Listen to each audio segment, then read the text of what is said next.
Hello there and welcome to our little story time. Now my name is Mrs. Miller and I am usually in the school as a teaching assistant in Silver Birch class, but today I am here as one of the governors. Now the governors are a group of people who work alongside Mr. File to help make plans and decisions about Elam School. And today I'm going to help to celebrate World Book Day by reading you a little story.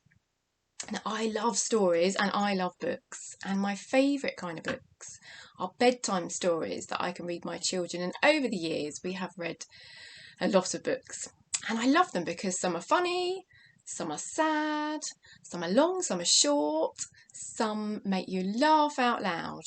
And today I'm going to read you a little one called The Dragon and the Nibblesome Knight, and it's about our little dragon friend here called Dram and a little knight called James, and on the back it says, "Can knights and dragons ever be friends?" Let's find out. Now here are the dragons, and they look a little bit fearsome, don't they? A bit scary. The dragons of Dread were a terrible bunch. They ate boys for their breakfast and girls for their lunch.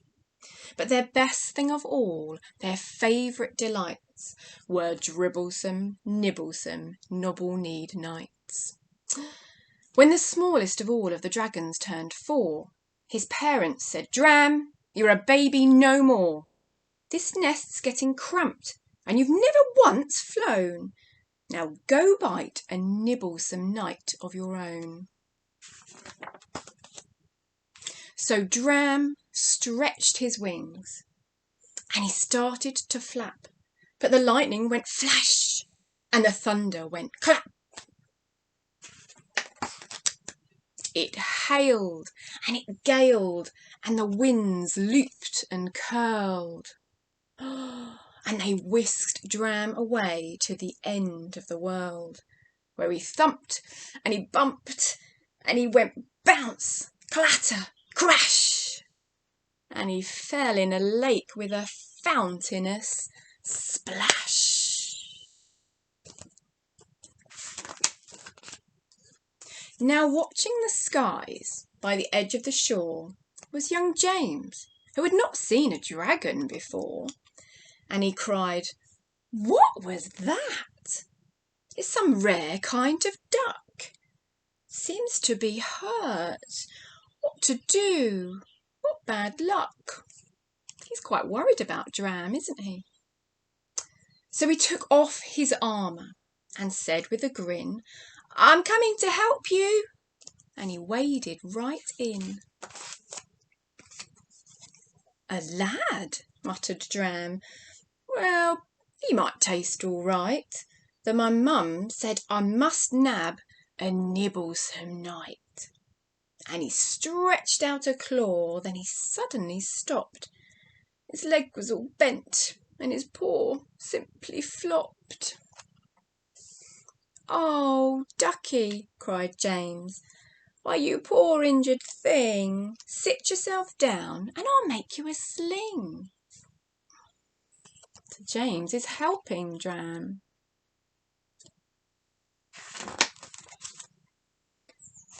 "That's better," thought Dram.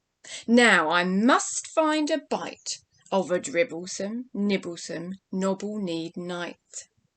So he waved a goodbye and he tried to breathe smoke, but all that came out was a hoarse kind of croak. "Oh, ducky," cried James as Dram struggled to roar, "what a strange sort of quack. Why, your throat must be sore. Come to the woods and I'll fetch you some honey. It makes a good medicine, all soothing and runny."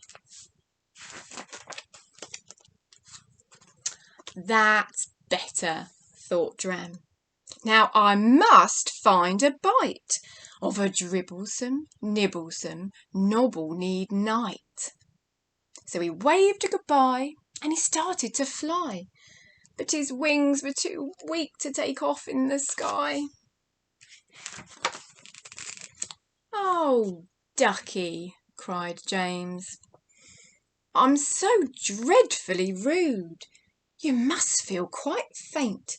Let me get you some food.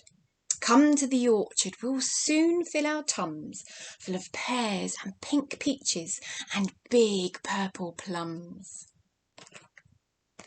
They are eating their peaches together and pears.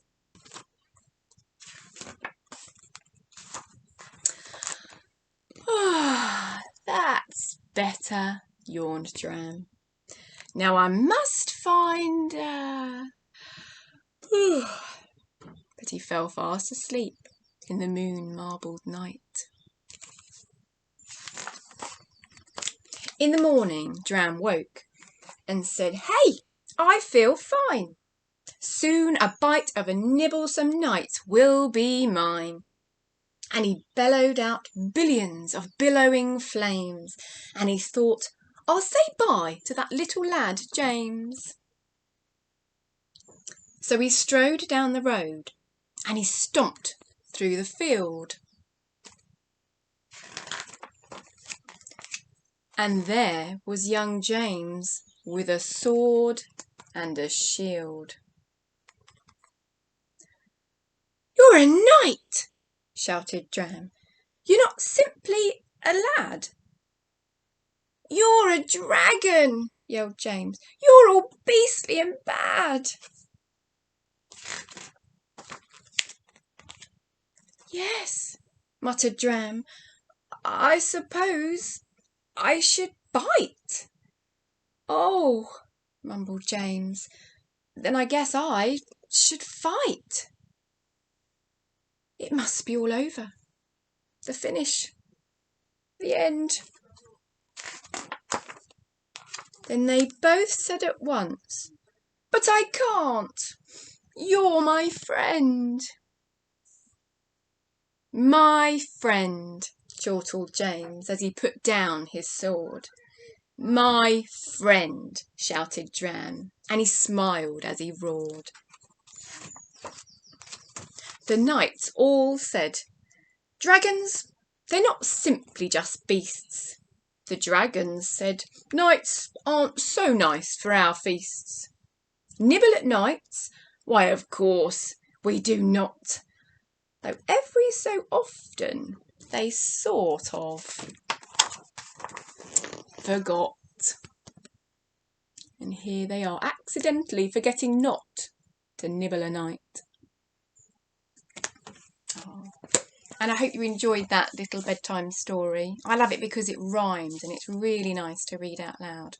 And I think my friends enjoyed it too. We've got our little dragon here and our 3 little knights. Here they are. So that's it from me. I hope you can find a lovely bedtime story too and enjoy your books. Bye bye.